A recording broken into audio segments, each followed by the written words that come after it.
Okay, this is just a short video on how you annotate a text with sticky notes as you read it. The first thing you're going to need is your book. The second thing you're going to need is a pen or pencil, and you're going to need some sticky notes.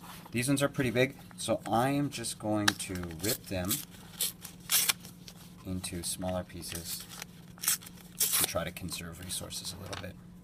Alright, when we are annotating, we're looking for three different things really. We're looking for examples in the text where the author is using strong craft moves. We are looking for instances where we are learning about the theme of the book, and we're looking at how the author develops characterization. So as you are annotating, make sure you include one of those three words on the top of your sticky.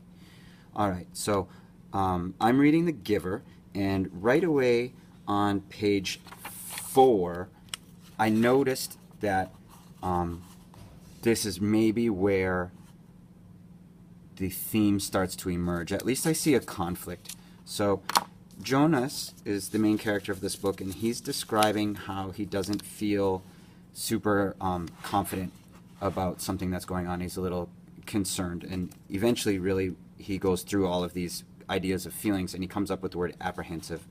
So this, I think, is really the introduction to the conflict. So I'm going to just title this sticky theme, and I think that I'm just writing a little note. I'm saying this shows the initial or the starting conflict in the book. Jonas is worried about something. So I'm just going to notice it here. I'm going to put the sticky on this page so that when I refer back to it, I can find the page quickly, and I can find the passage quickly, and I can talk more about it. Now, I also noticed as I kept reading, when I got to page 12, there's a pretty interesting aspect of characterization. So the family's having a talk about their feelings at dinner, and the father, who works in the nurturing center, was talking about how when Jonas was getting his name, that he could have looked at the list of Jonas's of all of the kids that were in the nurturing center, and he could have figured out Jonas's name, but he decided not to. He decided to wait. But then he did talk about another one, and he says, I feel a little guilty about this. I did go in this afternoon and look to see if this year's naming list had been made yet. It was right there in the office, and I looked up number 36. That's the little guy I've been concerned about, because it occurred to me that it might enhance his nurturing if I could call him by a name. Just privately, of course, when no one is around. So that's a pretty big deal in this book, because really what we're looking at here is a society where everybody is supposed to follow the rules. And what we see here is that the dad breaks the rules. And that is a signpost where something is different than what we would expect it to be. So when we see things in books that are different than we expect them to be, we know that they're very important. As I kept reading, when I got to page 22, I just noticed this really interesting craft move.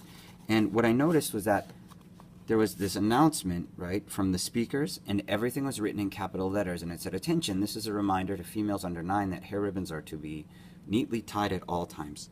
Now, when I saw that on page 22, I was reminded that I had seen it somewhere else in the book. So I just started to flip backwards, and I was just scanning really quickly because I'm looking for all caps, and sure enough, when I got to page 2, I saw the same thing. So I'm thinking that this is probably a craft move, and it's something that I'm going to be paying attention to.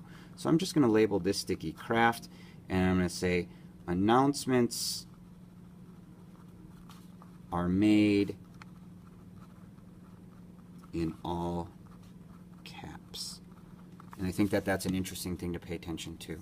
So again, as you go through your reading, make sure you stop and you do some jotting on sticky notes. Look for craft moves, look for theme moves, and look for characterization moves.